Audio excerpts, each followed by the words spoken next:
so others can see it. Okay, you're on, Dannon. Awesome. Thank you so much. Hey, everybody. My name is Dannon Thornton. I work in client success and support here at GivePulse. We will talk all about what that means, what I do in my role, and what GivePulse can do for all of you. Today is going to look like a few things. I'm going to start off with a very short presentation, really just to give you an introduction to GivePulse, to kind of lay the foundation to help you understand what GivePulse is, what a volunteer management system is. From there, we're going to switch over and look at United Way of the Yampa Valley page on GivePulse. So I think you said y'all refer to it as Volunteer Yampa Valley, maybe something along those lines. So we'll look at that page on GivePulse, and then we're going to look at a practice page that's going to look exactly like yours. So I think I heard confirmation that you all have been able to log into your page on the platform, whether you have your computer right now or not. So if you do have it, when we get to that point, you're welcome to follow along, or you can just take notes. I'm going to try to go at a pace that feels comfortable, that's going to be manageable for you all to take notes. As you all know, this is being recorded, so you can reference it later on. And then we will also talk about all of the support resources we have in place.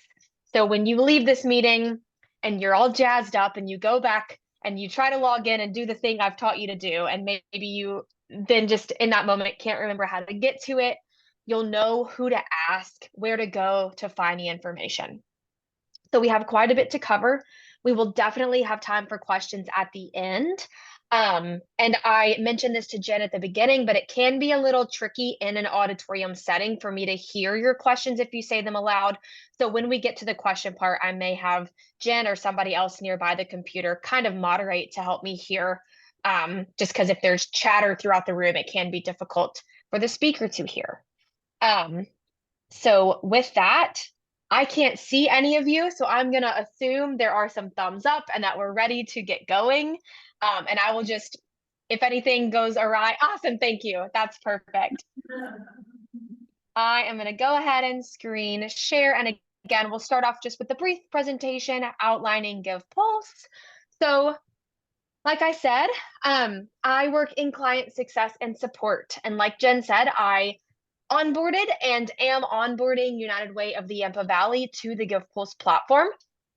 So what that also means for you all is that I am not only the primary point of contact for the United Way, I am your primary point of contact for GivePulse. So all of you as community partners who now have a page on the platform, I am here to assist you, learning the platform, feeling comfortable with the system, feeling confident to post your opportunities.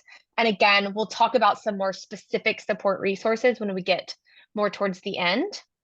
But to start out, I already kind of covered today's agenda. We'll go through an introduction of GivePulse.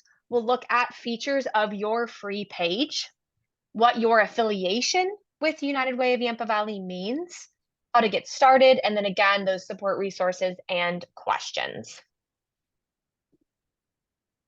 So to start off, just to kind of introduce GivePulse to you all, if maybe this week was the first time you've ever heard of this software, kind of want to lay the foundation for who we are.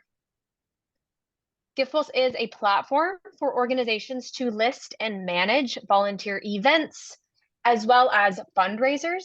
It also allows you to communicate with your members, donors, and registrants.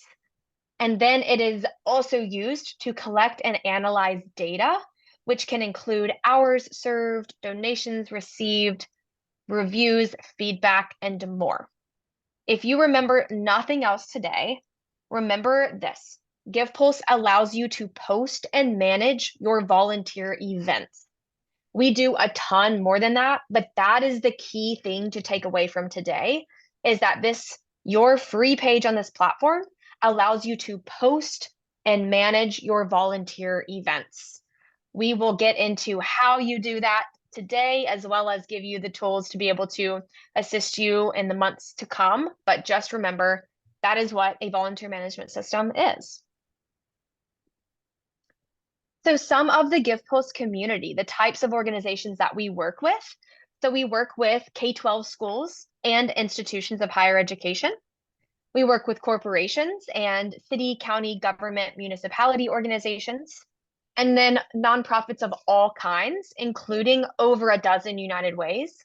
So in my role, I work with all of our United Ways all across the country. The goal of that is for me to be able to better support our United Way partners with me working with all of them. So I frequently hear things that one United Way is doing and offer that as a suggestion to another. I have put United Ways in contact with each other to help kind of brainstorm or talk about best practices. So the goal, again, of me working with all of our United Ways is to really be able to best support you all. And that means that I have a decent amount of experience onboarding community partners. This is one of my absolute favorite parts of my role, just as an aside, but it's something I really enjoy doing. So if you have never heard of a volunteer management system or you've never used one before, do not worry.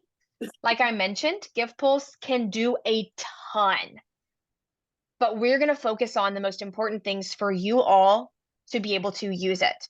So it's going to help connect you to your community. It's going to allow you to collaborate with organizations like United Way of the Yampa Valley. It's going to allow you to curate opportunities, either that you are posting on your page or that you are working with other organizations on.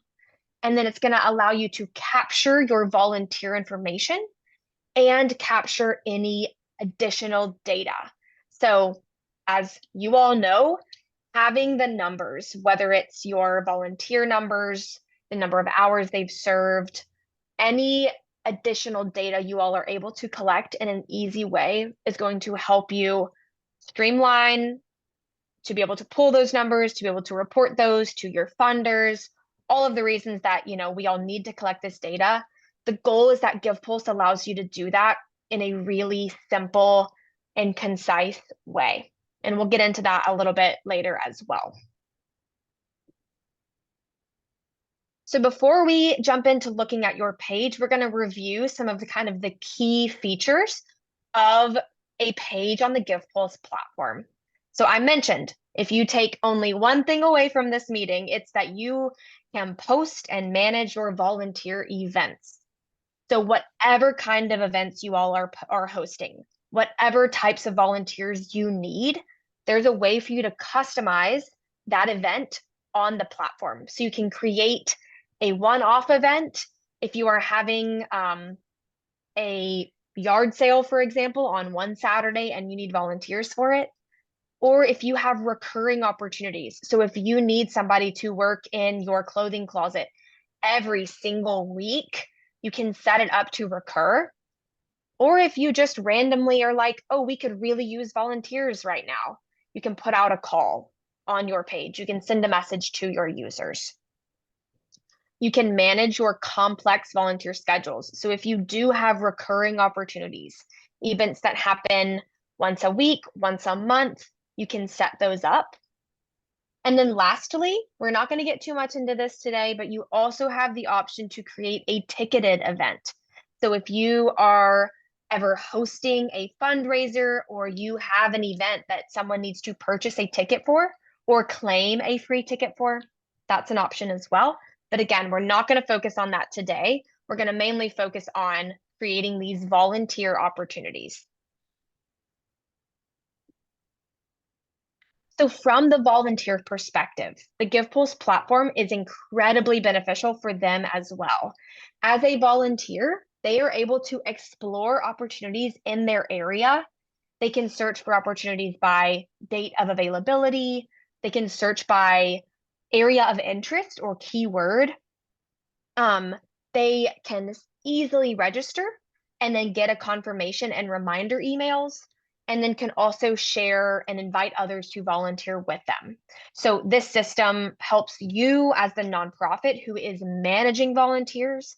It also helps the volunteer who is searching for opportunities of interest.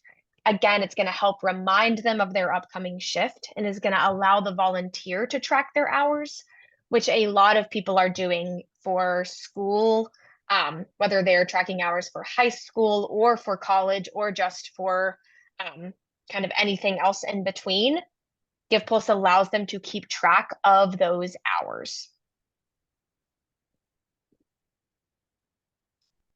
So something that we will look at is the affiliation tool. So when we added you all onto the GivePulse platform, we affiliated your page with United Way of the Yampa Valley. So an affiliation is really just a way of connecting your pages to each other. So the goal is that anytime you all post an event, it will feed into the United Way of the Yampa Valley page so that their page can be this kind of landing page, this one-stop shop for anybody who's in the area who, knows that this United Way page is going to have a lot of options on it. They can come to that and see what their affiliates are posting, to see what their community partners are posting. And when we look at the page on the platform, it will make a little bit more sense. Affiliations is one of these terms that GivePulse uses. So it's kind of helpful just to have an idea of what that word means. So I mentioned this, but one of the biggest, I've probably said this a few times, but one of the biggest benefits of using GivePulse is the ability to track impacts and reflections. So I'm going to define both of those because they're not quite terms that everybody uses, but impact is an umbrella term that GivePulse uses to categorize any instance of service. So in your case, you can think of an impact as the time somebody has spent volunteering with you. So if I come and volunteer with you for 4 hours, that's one impact for 4 hours. And so when we look at a page, you'll see how those numbers kind of calculate. It can feel a little confusing because that's not quite a universal term, but that's just the language we use to help categorize service. And then after somebody volunteers, they have the option to leave a reflection. So these reflections, you'll be able to see them on the back end of your page. And it's going to serve as this automatic feedback tool telling you what volunteers are saying pretty much in real time. So you can receive positive feedback from volunteers who are going to want to come back. You may also receive feedback showing you some areas of improvement. So we're going to get into a little bit of our overview, and we'll talk about features before we shift gears and look at a page on the platform. So our overview, like I said, GivePulse is an all-in-one volunteer management system that does not have to cost a thing. All of you right now have a free page on the GivePulse platform, and it can absolutely stay a free page for the entirety of your usage. It allows you to track data. So it gives you the ability to track hours, economic impact, reflections, and to pull reports instantly. And then, of course, that affiliation tool to create connections with local organizations like Yampa Valley to expand your reach. So just quickly, some features of your free page. So things that you all have access to with this free page on GivePulse. Again, it's a volunteer CRM, can also be a donor CRM if you choose to use it in that way. But today we're just going to focus on it managing volunteers. With your free page, you have one administrator. You can post unlimited events and host unlimited volunteers. You can also post internships. You can set up ticketed events if that is something that you all have a need for. Again, it allows for your data collection, reporting, and exporting. So after you have been using it for a few months and you want to go in and apply filters and see how many volunteers you've had each month, you can look at, again, just the impacts over time, and you'll be able to apply these filters and export your reports. You are allowed to have 10 affiliations, so you can find and connect with quite a few other organizations in your area. And then you have access to our support email and chat, as well as a few other things that we'll look at. We have a community group called The Beat, which I'll show you because it will be a great resource for you all to help leverage our support team as you're learning the platform. So I'm going to pause there and shift gears and start showing a page on the platform. If there are any questions right at this moment, I can take them. Otherwise, we will wait until we are more towards the end. Questions, comments? We're good, Annie. Awesome. Can y'all right now see United Way of the Yampa Valley page on GivePulse? Yes. Awesome. Great. So when you all are navigating to GivePulse, you will go to United Way of the Yampa Valley.givepulse.com. I would recommend bookmarking that so you can get to it very easily. The first thing we're going to look at is just to kind of browse through United Way's page so you can get a feel for how your page will interact with this page. So if I'm a volunteer and I'm coming to this page, I'm going to see what opportunities are happening. I can scroll down and see the opportunities and see who they're listed by. So these are listed by the Day of Caring, which is a subgroup underneath Yampa Valley. But your opportunities will also filter here as you start to post them. The other thing I'm going to show you here is that if, from the volunteer perspective, I click on this affiliates tab,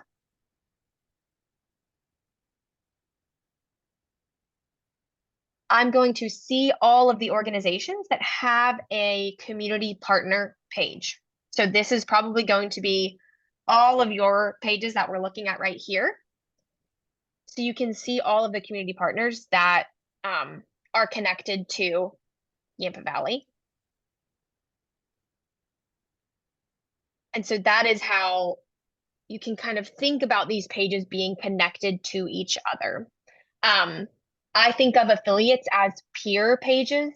So the pages live kind of side by side, and then they're just connected to each other through that affiliate tool, affiliation tool. So I'm now going to click over to a practice group that's going to mimic exactly how one of your groups will look. So again, when we come to GivePulse, we're going to go to United Way of the Yampa Valley.givepulse.com. The first thing that you are going to need to do is to log in. Once you've logged in, you will have a manage button that appears on your top navigation bar. So when I refer to the top navigation bar, that's exactly what I mean. It's the buttons that we have at the top of a page. So something that can be confusing for some people when they're first learning GivePulse is thinking that their login is the organization's login. And that's not exactly how it works. I have a profile with GivePulse, and then I am an admin over several different groups. So if I come to my personal dashboard, that's going to be telling me all of the things that I have done, places I've volunteered, groups that I'm a member of, groups that I'm an admin over. But that is separate from our manage button that's going to show us groups that we are an admin for. Like it might not make sense until you're really in here clicking around, but that's one of the most common questions we get is a confusion between your personal dashboard and your group dashboard.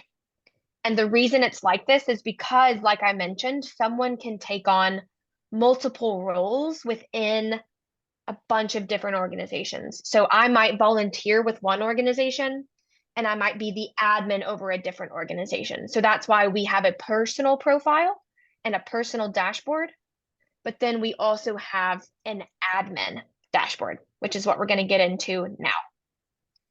So once we've come to GivePulse and we've logged in, we will use our top navigation bar to click manage. Mine looks a little bit different, but you will have quite a few of these options. And then down here where we see some groups listed on mine, your group name will be listed there. I'm going to click into practice group for training.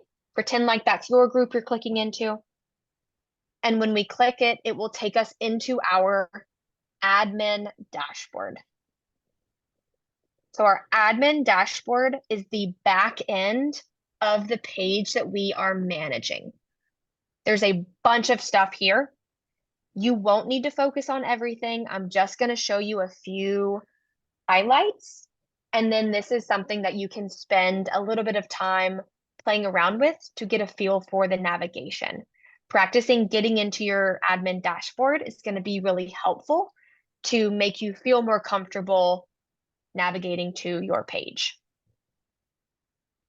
So the first thing that we notice, I can see from my breadcrumbs here that I am in my manage dashboard from my practice group. So yours will look just like this. It will tell you the dashboard that you're on. I am mainly going to focus on a few drop downs from this left-hand side. The only other thing I will call out is in this middle section where it says Give Pulse Alerts. This will tell you about upcoming Give Pulse trainings we are hosting. So don't worry about that right this moment, but maybe in a few weeks when you've kind of got a little bit of comfortability with the system, then you can start taking advantage of some of the webinars and trainings that we offer. The first thing that I'm going to do is to click Edit Group, because the first thing you all might want to do is to get your page looking and feeling a little bit more like yours. So we'll click Edit Group.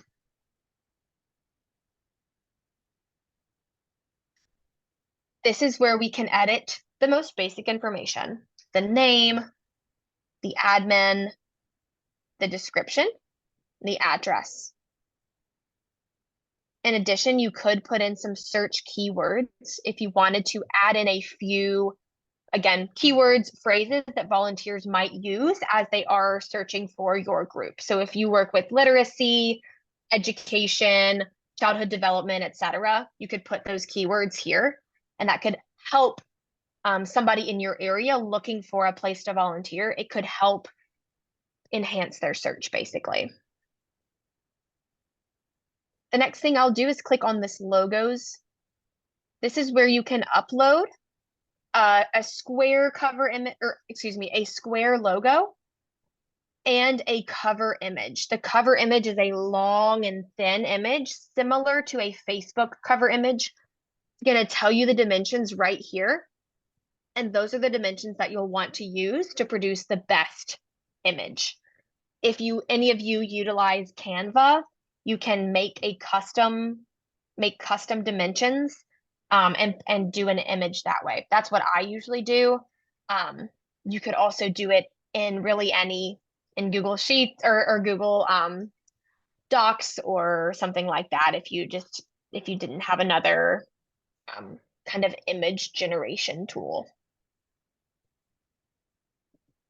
So next we'll click over to causes. So similar to the keywords that you can put in to help a volunteer search for your group, you can also select causes that align with your mission.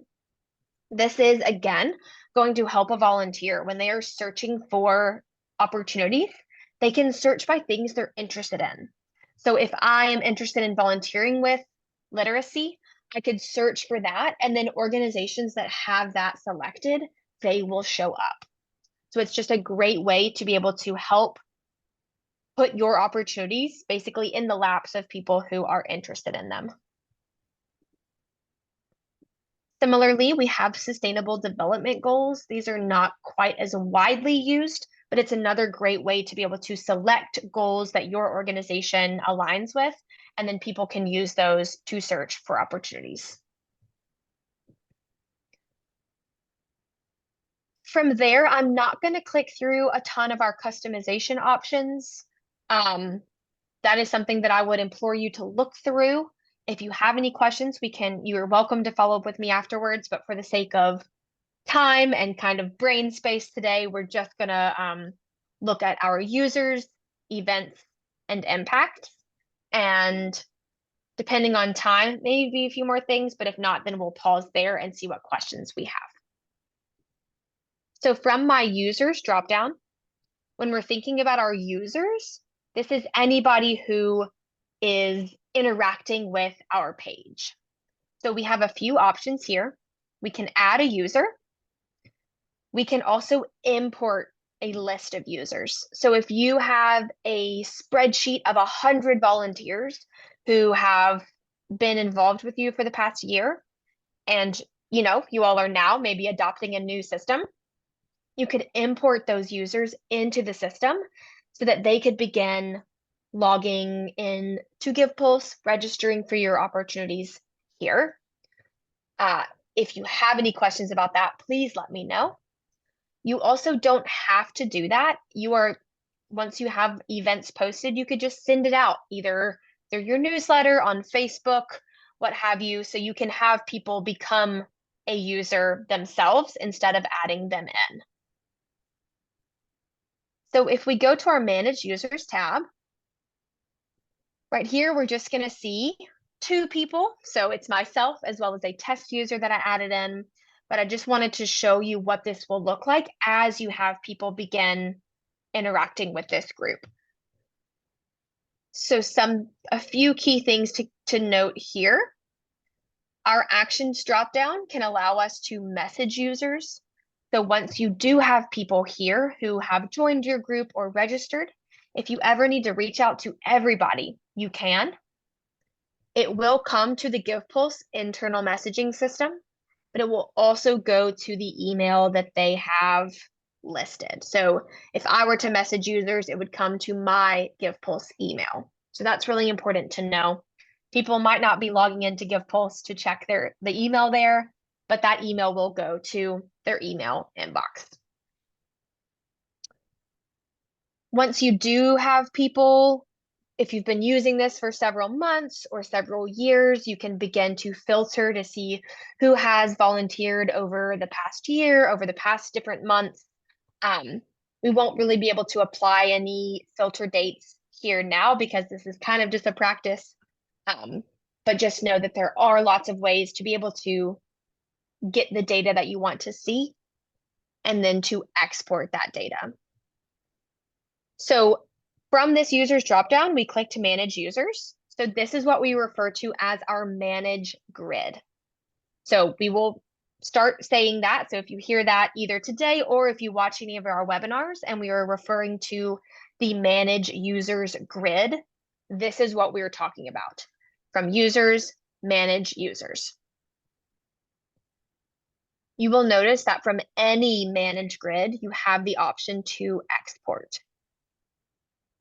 So from there, I'll click into our events. We are first going to look at our manage events grid, and then we will add an event to walk through that process. From our manage events grid, we can see there are a few practice events that I set up, all of which are unpublished. So once you all get logged in and you're ready to kind of start playing around, you can create practice events that you don't have to worry about people seeing, which is it's great to be able to kind of have that and to not accidentally put something out there that is not meant for everybody. So a few key things here. If we scroll all the way over, we will see an individual actions dropdown. This is going to give us a few options for this event. So if I needed to delete this event because it's just a practice one, I can. Or if this event was awesome and it had all the settings I needed, I can duplicate it and basically create the same event again. So that's a really awesome option to not have to reinvent the wheel each time. What I will do now is click this actions button. I have an add event option here. I also, from the events dropdown over here, have an add event option. So you can utilize either one. As you will probably find with the GivePulse platform, there are quite a few ways to do one thing. There's multiple ways to be able to add an event, as you just noticed. So whichever way you prefer, we will click add event and look at this process. So I am just going to set up a practice event. Again, I'd highly encourage you either to do this now if you have your computer or at some point this week or in the coming weeks to set up a practice event and just get a feel for what it is like.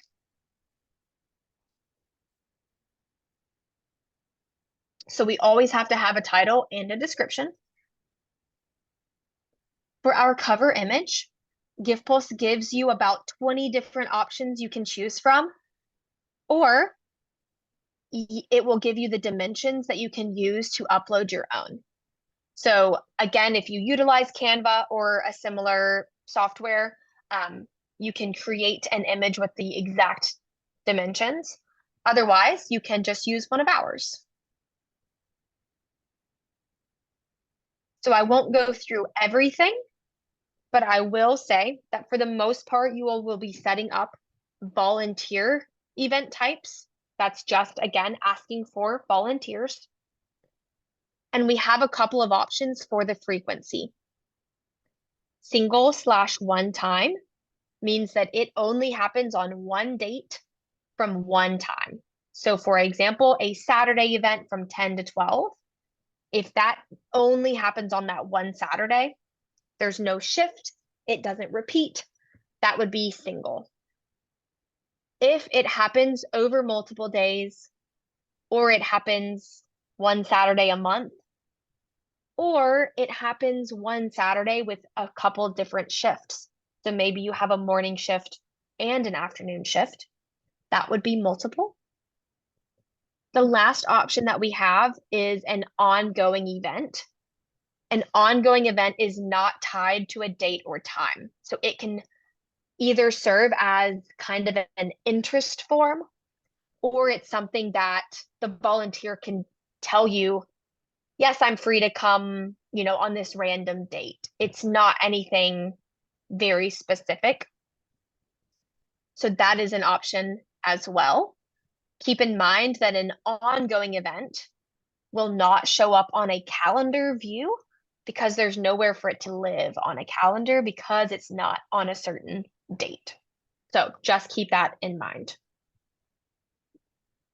I will set up a multiple one so that I can show you how to add in shifts. So for our privacy level, with the free page, you have two options. The first one is for it to be a public event. There are additional settings you can put in if you need to lock it down a little bit. So even though you're forced to have a public event, you don't have all of our private options. There are still ways that you can ensure that only people who need to register are registering. The other option is for it to be affiliate specific. So if we set up this event to be affiliate specific, we could say that only members of the United Way of the Yampa Valley group are able to register for this event. So that if you are setting up an event where it is only for those partners, that is when you would be able to utilize that privacy level. For right now, I'm just going to make this one public and hit save and continue.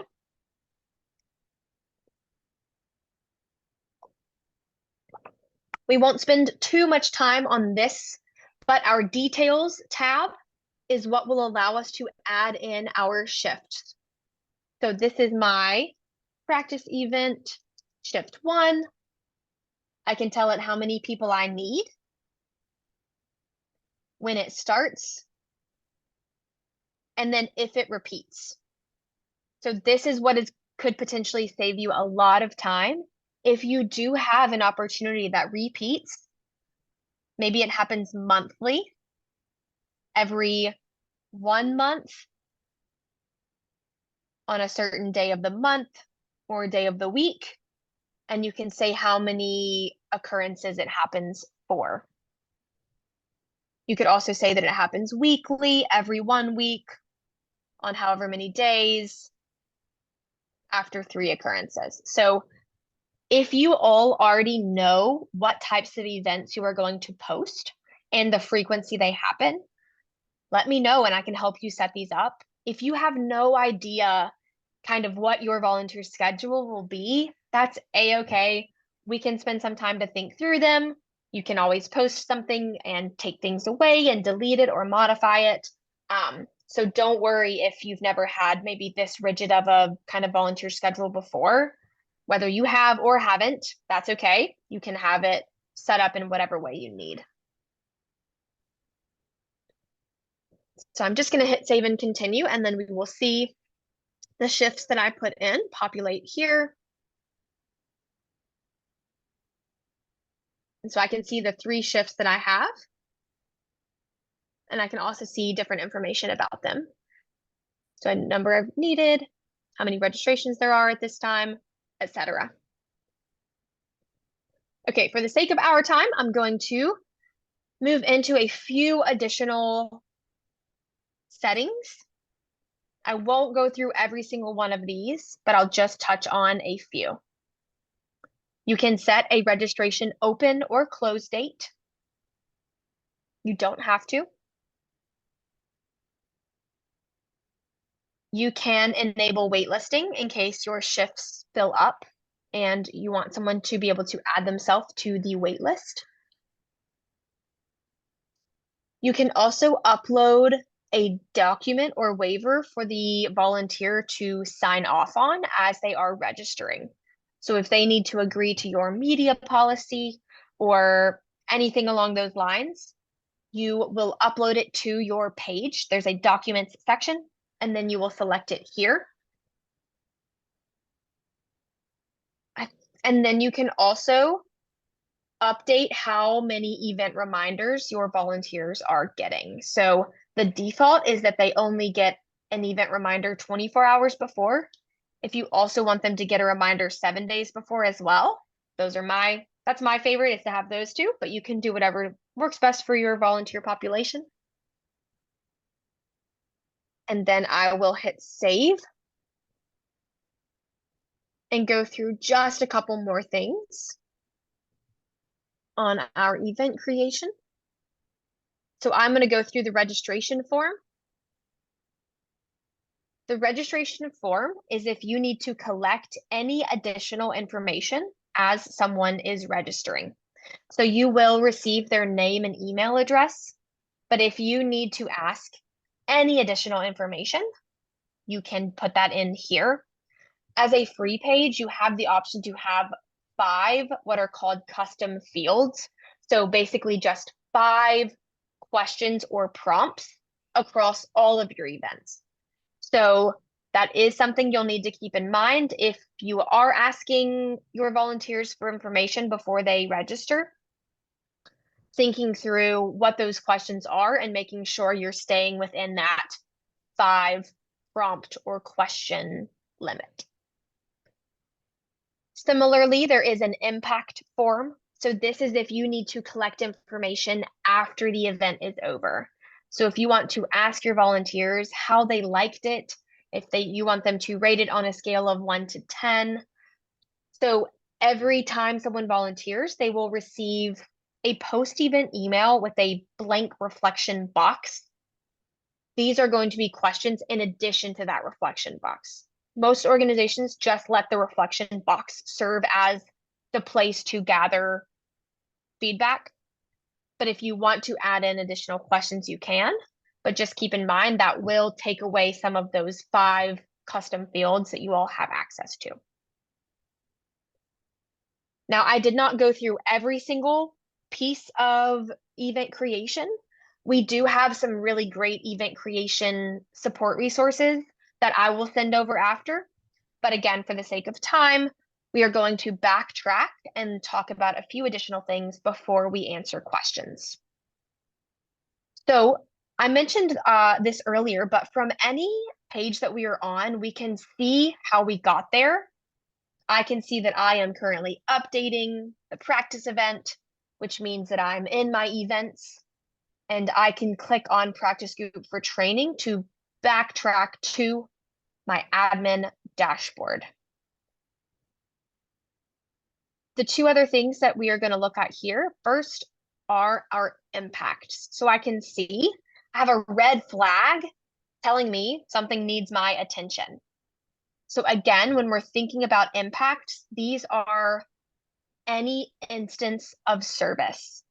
So right now we have a practice volunteer who has logged 2 different impacts with this group. We see this first one is verified. That means that Dannon said, I volunteered today. And I, as the admin, also Dannon, confirmed, yes, Dannon did volunteer today. That kind of dual confirmation is what is needed so that people are not falsely reporting hours.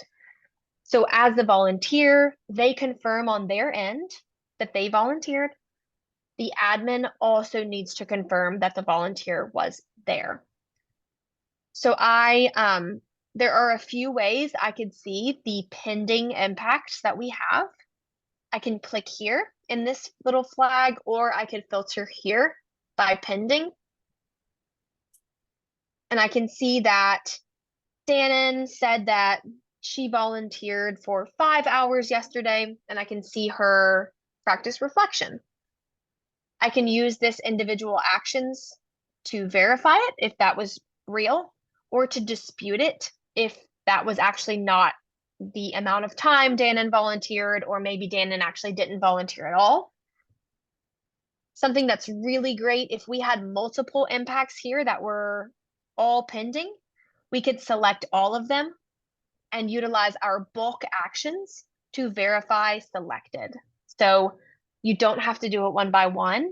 You're not going to want to do it one by one if you have quite a few people volunteering with you. So again, you can utilize this to do it if you only have one, or you can do it in bulk. So I will go ahead and verify that one.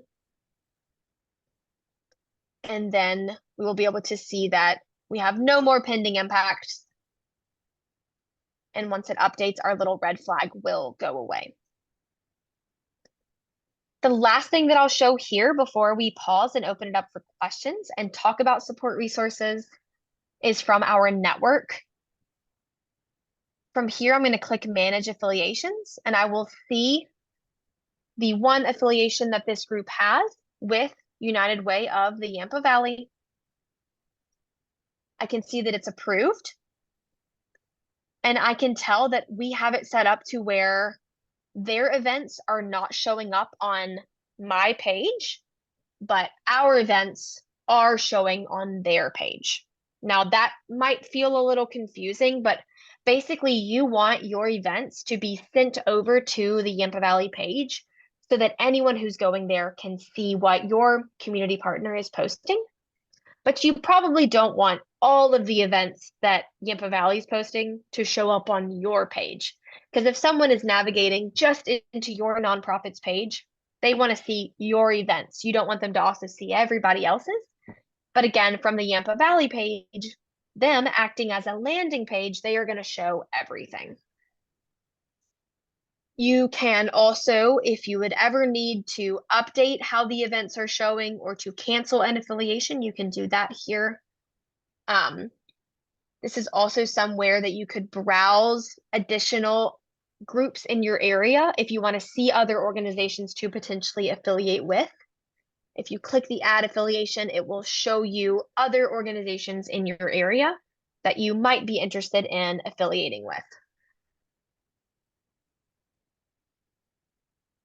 So we can just see right now it has us in Steamboat Springs and just showing different organizations. So that is the main things that I wanted to cover. I am quickly going to show you the beat before we pause for questions. So the beat is a community group for any admin. This is where we host monthly trainings, and we have recordings of past trainings. So when I send out my follow-up email, I'm going to include our Give Pulse 101 Learn the Basics and our Give Pulse 101 Event Creation Deep Dive. You can browse and watch any of our other past recordings here. Another awesome thing that we have is weekly office hours. So every Wednesday at 2 Central Time and every Thursday at 10:30 Central Time, we have a 30-minute Zoom call where any group admin can pop in and ask us any questions. So as soon as I hop off of this training, I'm going into our office hours. Anybody who has questions that week will pop in and talk to myself as well as our other support coordinator, Lindsay. That's a really awesome tool to be able to have more of a one-on-one or just face-to-face question. And you can also hear what other groups are asking. So it can be a great way to help learn the platform. So when you come to the Beat, you will click the join button. We will approve your membership, and then you'll be able to have access to see our office hours and our 101 webinars. A couple other things. You see this blue icon that shows up here? That is access to our support chat. So people from the GivePulse support team are monitoring it every day from 9 a.m. to 6 p.m. Central Time. If you have a quick question, this is a great way to be able to ask that. And then we also have a knowledge base of support resources, support articles. Our GivePulse admin basics is a really great place to start. So I know that I have given you a ton of information about support resources and just about GivePulse in general. There is a lot to kind of process, but all of our support resources, as well as our support and success staff, are here to assist with that. So I think what we will do now is to pause and see what questions you all have from today's information or just about GivePulse in general.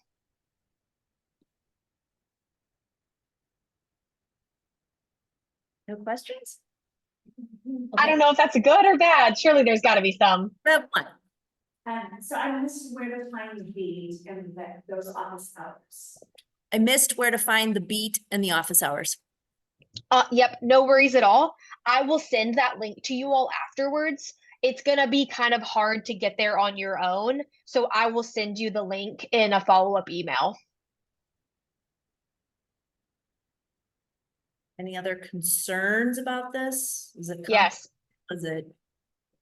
Was it overwhelming? okay? Hold on, Elizabeth's got a question or a comment. This is maybe specific to Day of Caring also. So if we have people go on to the Big Highway page and then go to the Horizons page and sign up for that event, do I have to do something to manage that for Day of Caring?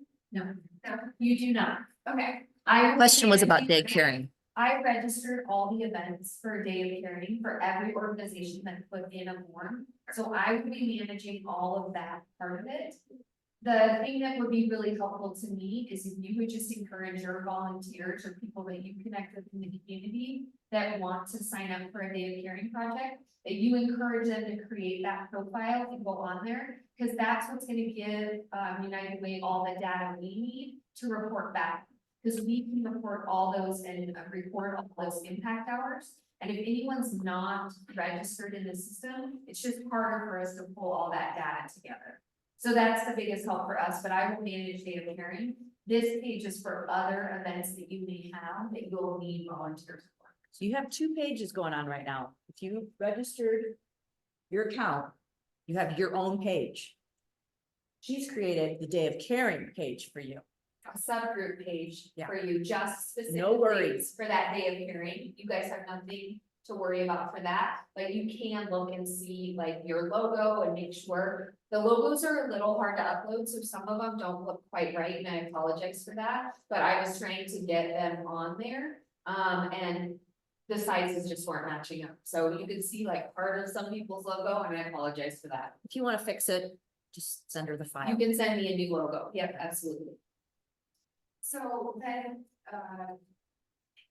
let's say we have 5 people sign up for Day of Caring. Do those 5 people become users on our page? They become users on that Day of Caring for your Day of Caring page. But if you want those over on your new affiliate page, all we have to do is do an export and you would upload. Is that correct, Dannon? Yeah. Correct. And it's, yeah. And that is what I would encourage so that you all can import those, 5 or however many users and say, thank y'all so much for volunteering with us. Here we have other events up here as well, or, stay tuned for more events that we're posting so that as you all do post those events, you can continue to engage with the people who have already started getting involved with you. When we close registration, and day of caring is kind of over after we get through all of the hullabaloo, I'm happy to email those to you guys so you can, know who volunteered specifically for your organization and get them set up under your volunteer. Okay. Yeah, I would leverage that, Yeah. the heck out of that. Yes, only absolutely. Shifts or 5 spots open for Day of Caring, you might want to triple that and come up with some more projects, just because Day of Caring is the opportunity for all these companies and all these teams to take the half day off of work. It's a great way for you to get new volunteers. And so how long, does it take for a new user to sign up? The program. It takes about 30 seconds to a minute. I mean, it's not a long process. So it's there's not a lot. It's super easy. Perfect. Yeah. Yeah, and you're gonna get some people, just gonna be honest here, some of them are gonna say, yeah, I don't want to create a profile. I'm afraid of my privacy. I don't want to remember another username and password. Just delicately explain to them that it really is important for your nonprofit to have the hours, the impact hours. You're not gonna sell anything to them. You're not gonna do anything you just want those impact hours so that you can go and apply for grants and explain how many people volunteer with you. Now, what could happen is those volunteers could turn into donors, which is great, but that's their own choice. You're not, I mean, I would not encourage you to attack them after they volunteer and ask them for money. It's your choice, whatever you want to do, but you can send a newsletter to them. They might be interested in that, or ask them if they want to subscribe to your newsletter, or however you want to connect with them after that. But I've had a few say, oh my gosh, this is like a Facebook. I don't want to do this with the username and password. I'm like, 21st century. This is, unfortunately, our population has grown and we do things now in mass on technology, and but most people are excited. Like I told you before, I had 65 people from Day of Caring immediately want their impact. They wanted me to verify their impact. They got the pictures up there of I was like, oh my gosh, they're actually using this. They were saying wonderful comments about Day of Caring. I love working at Horizons. It was so much fun. We had all these comments and I was just amazed that they did that. And it will help them because I'll go in and verify their hours. If they are volunteering through an organization, they will have verification from us that they were there and that they did the work. So that is also another benefit to them, that they can document all the volunteer hours they've had throughout the year through their profile and then print out, like, I volunteered 24 hours of service throughout this year for different organizations in the community, whatever. So it's another benefit for them. And community service folks, we had a guy that helped us meet and he needed 50 hours. It's a great way for him to be able to track how many hours and for us to verify it and share it with the county or whatever. That's happened where they bring in their piece of paper and now they're looking for somebody in the office to sign, and then we're all like, oh, we don't know who hired this guy for the day, and they can just do it all on here. Yeah. I have a question about that verification process. So if a volunteer doesn't go in to verify their hours, so you signed up for 3 hours in gardening. I don't know who's allowed to put it out if they actually show up. So if they don't verify those hours and I can't go in and verify on my thing, how do those hours get collected? Does that make sense? Can you say that again? Or Jen, can you This is say it? a verification of hours question. So if somebody comes in to garden or they say they're going to garden, but she's not sure they actually showed up to garden other than going out to see if the weeds are missing, then is it legitimate, right? At that point to verify or not? Yeah, it looked as though in that form, they had to go and verify that they showed up for 3 hours. And I go in and I verify that they showed up for 3 hours. Yeah. And those 3 hours get collected in their profile. So when I go at the end of the year to find out how many hours Sandy volunteered, if they don't verify the hours and I don't have the opportunity to verify the hours, then how do we know exactly how many hours? I don't think you would know. I mean, if, Can we verify if they haven't, like, can we, like, if they forgot or if they didn't do it? sure, you could, We can just. you override could just it. contact them. They still need to do it on their first. Yeah, they're not verifying, they're inputting. Yeah. Their hours. Correct. They are either inputting or confirming. So after an event, I would get an email saying, hey, Dannon, did you attend? I can mark yes, but it will then need to be verified by someone who knows that I was there. There is the option to have a picture upload. So if somebody is weeding and you want them to upload a picture of what it looks like afterwards, that could help you know, okay, they at least actually showed up and they at least, pulled some weeds, and then that could help you be able to verify it. But in an instance like that, there will be a little bit of trust, or, you have to have a kind of internal process in place to make sure that somebody's not just saying, yeah, I went and weeded it when they really didn't. Now, it's not so much a trust thing as far as we don't trust them not to show up. It's just at the end when I run a report to see how many hours that volunteered that year. If I haven't had the opportunity to go and verify the hours, then will those hours not show up? I see. Yeah, you are going to need to have verified those hours, In order. which you can do in bulk. So it's a kind of, it can be a 2-click process, but you will need to do that in order for those volunteers' hours to show up for the volunteer and for your reporting purposes. Yeah, I think the bigger problem is getting them to confirm or even put their hours in. I mean, I know for Day of Caring, they're like, oh, sandwiches, chips, I'm hungry. They start eating, they go home.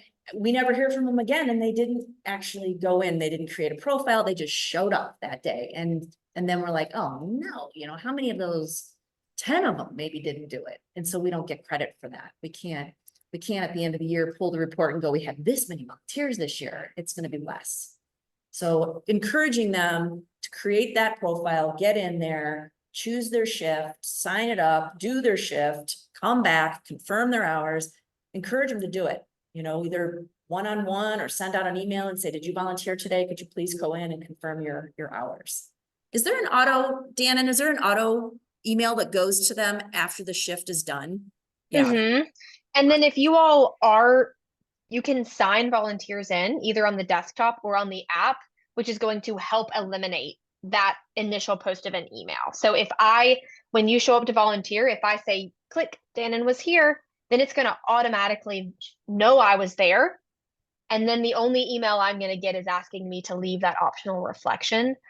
So that can help as well. So if that's a process you all have in place, that volunteers check in at the front desk, or there's a volunteer station, if that's a thing, you could have a process to where they go ahead and sign in when they arrive, so that it does automatically track those hours.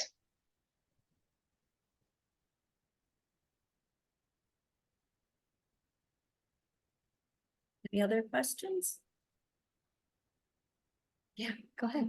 So when the volunteer first sets up a profile, what's the initial information that they need to have? Could you hear her? When they set up their profile, what is the initial information that they'll need to have? Yeah, I will.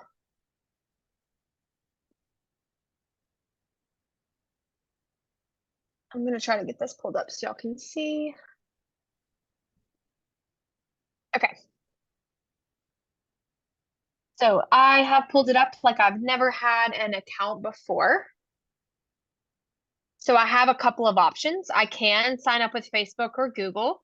If I don't want to do that, it's going to ask me for my first and last name, my zip code, my email address, and a password. I click to agree. I click that I'm not a robot, and then I create my account. And I will get an email to the email address that I've put in here, which I will be able to confirm to log in fully. So it doesn't ask for a ton of information. It then on my profile, it could ask me for additional things if I chose to fill it in, but that's all that you need to get started. So pretty similar to any other account creation process. It just asks the basics. Dannon, are there settings that you can eliminate this step and allow people to register for a volunteer event without doing this? Yeah, you can allow guest registration. So then it will just ask for their name and email address in registration so that you know who's coming, but that is a setting on each event. There's a guest registration option. So you'd go to the page where the event is, click the register button or the shift button. Say that one more time. So you would just go to the event page directly. So they might Yes, the hyperlink in their newsletter, here's the event, and then you just click register and it's a guest registration. Okay. exactly. There are not a ton of downfalls to that. If somebody doesn't put in the same email address, you may, think they're two different users because they will show up with those two different email addresses, but it's a really great way, especially as y'all are getting started, to utilize that guest registration, have people, try out the system a little bit. And then maybe once they've registered a couple of times, then they will feel comfortable creating that account. Isn't the disadvantage that they will not be able to log their impact hours as a guest? Or am I wrong about that? So you will see their hours. They will not be able to have that nice impact summary saying, here's all the things you did over the past year, because there's not one account to associate it with. So from your perspective, like the nonprofit will still be able to track them. If the volunteer has a desire to track their hours, that's when it gets a little bit more difficult. Okay. Can you think of anything, Erin, that came up that you, during your learning process that was? The only thing that I'm struggling with right now that came up during my learning process is for people who have like student volunteers that are like middle schoolers. And they don't know what to do to create them a profile, because it's a little problematic to have a middle schooler be signing up for that. So if there's like a bulk registration or something, that's the feature that I was gonna ask you about later today. That was the biggest thing. So you were asking about like if a parent adds a minor to their account. Like we and have, then we have a teacher who wants to sign up and she wants to bring 10 of her students to Day of Caring. Or we have organizations that work with sensitive populations where they are a little uncomfortable putting their name in a database with an email that they, So those situations, if someone can sign up and say, I'm bringing 4 people and this is gonna be our impact and how. Yeah. There's a group reservation option. That's not an option on the free page. So I think you and maybe we can connect later on that specific for these either school groups or more vulnerable population groups. Got it. And so for this, it would be that guest registration would be the path of least resistance to getting volunteers to sign up. Mm-hmm. If there's nothing else, I will need to pop over to our office hours. And should I send the follow-up to you and you send it out, or do you want to let me know who all was here and I can send it out to everybody that way? Yeah, go ahead and send it to me and I'll send it out. That'd be great. Okay. Thank you. Awesome. Let's get to see her. Thank y'all. I'll get that follow-up sent out later this afternoon. Thank you, Perfect, Dan. I appreciate it. Yeah, really appreciate it. Absolutely. Bye, y'all.